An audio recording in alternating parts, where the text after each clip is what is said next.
First question ko for Roxy. Hello. Ayan. Congratulations, dear. Ganyan. So, like, yung portraying contributor role, is that something new to you? Although you're relatively new in show business. Ganyan. So, like, for Shining Inheritance, ano yung different atake na binigay mo? And how are you enjoying portraying kontrabida?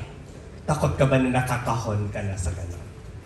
Wow, I really love playing Amy. For those who are fans po talaga ng Brilliant Legacy or Shining Inheritance, Amy is a very interesting character. Pero syempre, medyo may twist, may Filipino twist. Binigyan siya ng spice. So, palaban si Amy dito. Siya yung inggit-herang stepsister ni Ina, which is played by Kate Valdez, and this is my third kontrabida role, and I am very grateful. I feel like ang saya maging kontrabida kasi hindi ka naman talaga sa totoong buhay, hindi naman tayo pwedeng magalit ng ganun. So na-enjoy ko na nalalabas ko yung emotions ko in that way, and I have always been a lover of Philippine television, and pag nakikita ko yung mga kontrabida, sabi ko, grabe, napakagaling nila, and I just wish to, I just hope na someday sana I would consider myself effective kontrabida, and I hope I give justice to the role of Amy. Sana. How different are you as a kontrabida here? Anong bago naming app dapat tabangan sa'yo as a kontrabida? Ngayon siguro, kasi marami kaming kontrabida here. Ayan sila. Kay Ian, si Miss Glidel, si Miss Aubrey, medyo kontrabida. Then marami si Sir Wendell, and then my difference siguro, parang nag-usap kami nila Direk. Direk has played a big role in helping me kung paano ko ba bibigyan ng buhay si Amy. And yung atake namin, yung very uso to, yung mga syusyunga-syungang kontrabida, yung maiinis ka pero mamahalin mo din. So, medyo nakakainis si Amy, but I think people will like her in a way na syusyunga-syunga siya. Lagi siyang pinapagalitan ni Joanna kasi kami yung best friends dito ni Kylie. Lagi niya akong pinapagalitan, ano pa yun ni Amy? So, yun yung atake ko. Medyo yung gets na ng lahat, tapos mga 5 minutes, tapos dun ko magigets. Ganun siya. So medyo may pagka-funny din pala. Oo, sana kung matawa kayo, nasa sa inyo yun. Baka hindi sinasabi ko funny, hindi pala. Okay. Congrats, dear. Thank you po. Thank you so much. And then yung last question ko for Charuth. Yes! Go, Charuth! Go, Charot! Mars, ikaw na to. Charot sa gitna, center stage. Para mapicturean po ako. Ayan. Oh, wow. Ay, congratulations! Napapanood ko yung mga content mo. Normally yung kausap mo lang, sarili mo lang, di ba? Oo nga po eh. Ganyan. Madami pa po palang tao pwede kausapin. Ganyan. Pero, like, how is it for you transitioning to mainstream through television? Kasi like yung content mo, your own script, your own direction, and all, but this time, it's more of the, yung creatives injecting kung ano yung gusto nilang makita from you. Pinractice ko. Oh, wow. Kakaibang charot po ang makikita nyo dito. Chares, unang teleserye ko po ito. Wala pong kakaiba. Yung transition po from online to mainstream, grabe. Super laki po. Ang lawak po bigla nung sa mainstream po. Ang dami pong kakausapin, ang daming i-consider, ang dami pong pakikinggan. Which is super na-appreciate ko naman po kasi in-audition ko po tong role na to. And super grateful po ako na naging part ako ng show na to and nakilala ko po sila. Tapos never po na-experience ko na nakita po nila ako as from online po. Para po talaga nila akong tinrate na bagong member po nila na i-guide po nila dito sa show na to. And super thankful po ako na naging friends ko po kayo. Nagugulat po ako gabi po, kasama po ako sa na-chat ni Tita Connie. Nagkakagulatan na lang po may nag-chat po, Connie Reyes. Ay, ba't ako may ka-chat na artista? Ayun po. And sa mga scenes po, parang di ko po alam kung nakukuhanan po ako ng clip doon. Nakanganga po ako sa kanila kahit nasa eksena po ako mismo. First time ko po naka-eksena si Kate, umiyak po siya sa kaliwa lang po. Kasi nandun daw po yung favor ng camera. So, parang nakakaloka. Directed on cue po yung iyak nila. Tapos after po nung scene, after po nila magsigawan at iyakan, parang wala po nangyari. Tapos ako po, na-amaze lang po ako sa kanila na, ay, tapos na pala yung scene, alis na kami dito. So, ayun po, sana po, mapanood niyo po itong show po namin. Kasi kung hindi po, ipa-delete ko na lang po kay Direk yung clip ko po. Kung hindi po ako papanood. Pero may add lang po ako doon sa sinabi ni Charut. Kasi I appreciate her dahil nga first time yung naging artista. Ito po ang kwento niya. So, yung character niya si Cecil was the last character to be auditioned. The last character to be cast. So, siya na lang yung kulang, siya na lang yung missing piece. Tapos siya rin yung huling nag-audition talaga. And then, ang hinahanap namin as Cecil is yung bubbly kasi di ba, miserable na yung buhay ng bida ba? Kung miserable din yung friend, parang sobrang sad na. So, ang hinahanap namin yung bubbly na masayang kasama, masayang panoorin. And si Charut, perfect siya doon. So, ang usapan, di magpapasaya lang tayo dito. yun yung simula. Hanggang pusa, nagkaroon na siya ng mga eksena na, okay, break-up scene mo to sa boyfriend mong si Archie. Hindi ko lang alam po kung gaano nagkulumianan yung utak niya kasi kinailangan din po niyang umiyak. So abangan niyo po yun na si Charut na nagpapasaya sa atin ay meron pong heavy scene talaga. Heavy po talaga. Major po. Oo. So yun si Charut. So thank you for taking on this project. Thank you po. Patingnan niyo po kung saan po tutulo yung luha ko.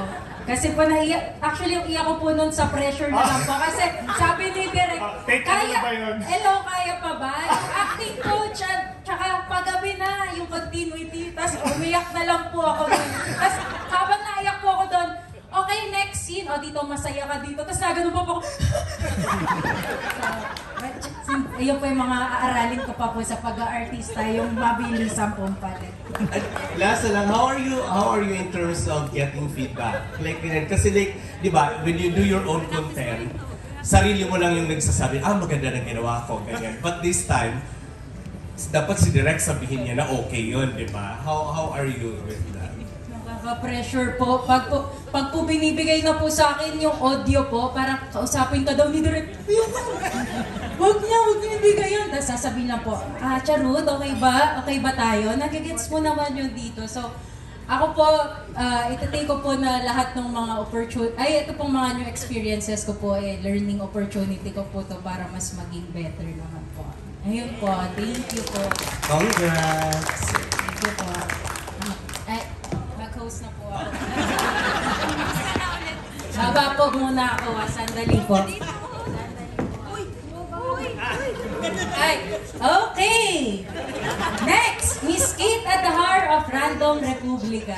Hi, good evening. My question is for Seth. Hello po!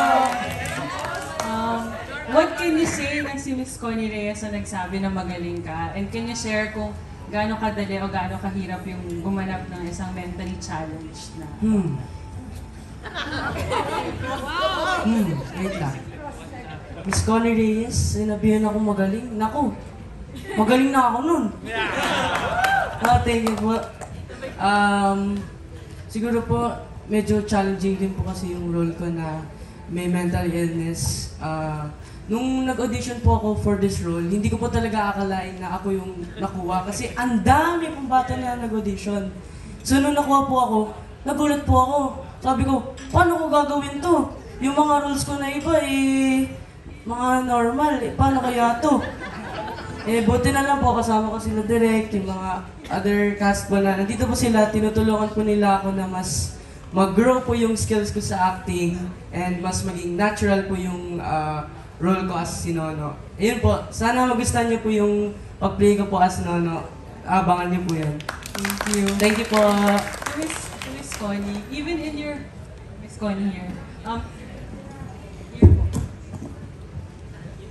Even in your past projects po, your co-stars would always say na na-touch nyo yung buhay nila through your wisdom, through your warmth. Is it intentional po? Was it intentional to leave something, to leave a legacy on your co-stars? I think you don't plan that.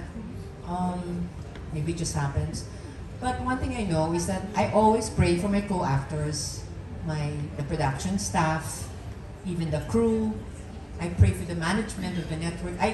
Ano na sa akin yun? Second nature na talaga na I pray and I want to bless them in any way that I can. And if if they say that there's something that I left, maraming salamat, di ba? Parang hindi ko naman pinaplano na, uy, sana makatouch kasi ganun. Hindi. One thing I know also, in the Bible, there's a verse saying, out of the abundance of your heart, your mouth will speak. So if in your heart, you have good intentions, and you want to be helpful to people and kind, then yun lang din talaga yung lalabas sa mouth mo eh. Hindi mo pinaplano. Tapos may mga needs or may mga situations na nagkukwentuhan kayo, nag-uusapan. Minsan nga iniisip ko, baka nga naiinis sila sa akin kasi hindi, talaga. Never daw, sinabi niyo yan. Kasi minsan, syempre di ba, kung meron yung sitwasyon and you find an opportunity to talk about that, kunyari, mga sex, mga out of marriage, mga kung ano-ano, mga ganyan. Nagsasalita talaga ako na hindi ako nanenermon, nagkukot ako ng verse sa Bible. Yung gano'n, kasi everything is permissible, but not everything is beneficial. Diba? Trust in the Lord with all of your heart. Lean not on your own understanding. In all your ways, acknowledge Him, and He will make your path straight. He will direct your paths. Yung mga ganon, delight yourself in the Lord, He'll give you the desires of your heart.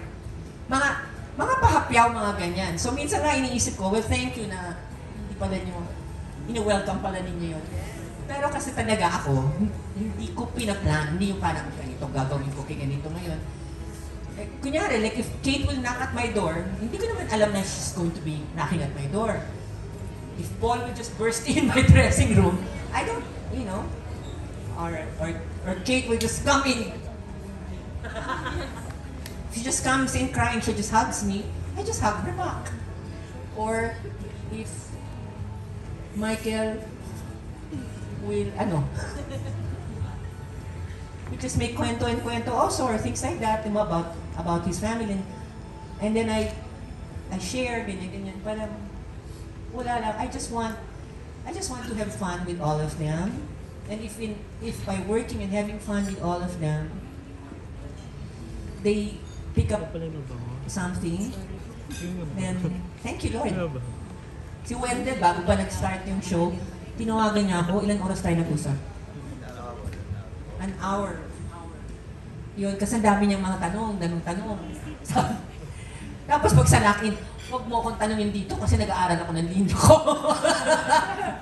Di ba? Pero I'm very open and welcome to answer any questions they have as best as I can. But one thing I'll say, I'm not perfect and I don't know everything. But I hang on to the Word of God. So sabi nga, live the Word of God. Read the Word of God. Love the Word of God. Live the Word of God. Yun lang. Thank you po. Ayun.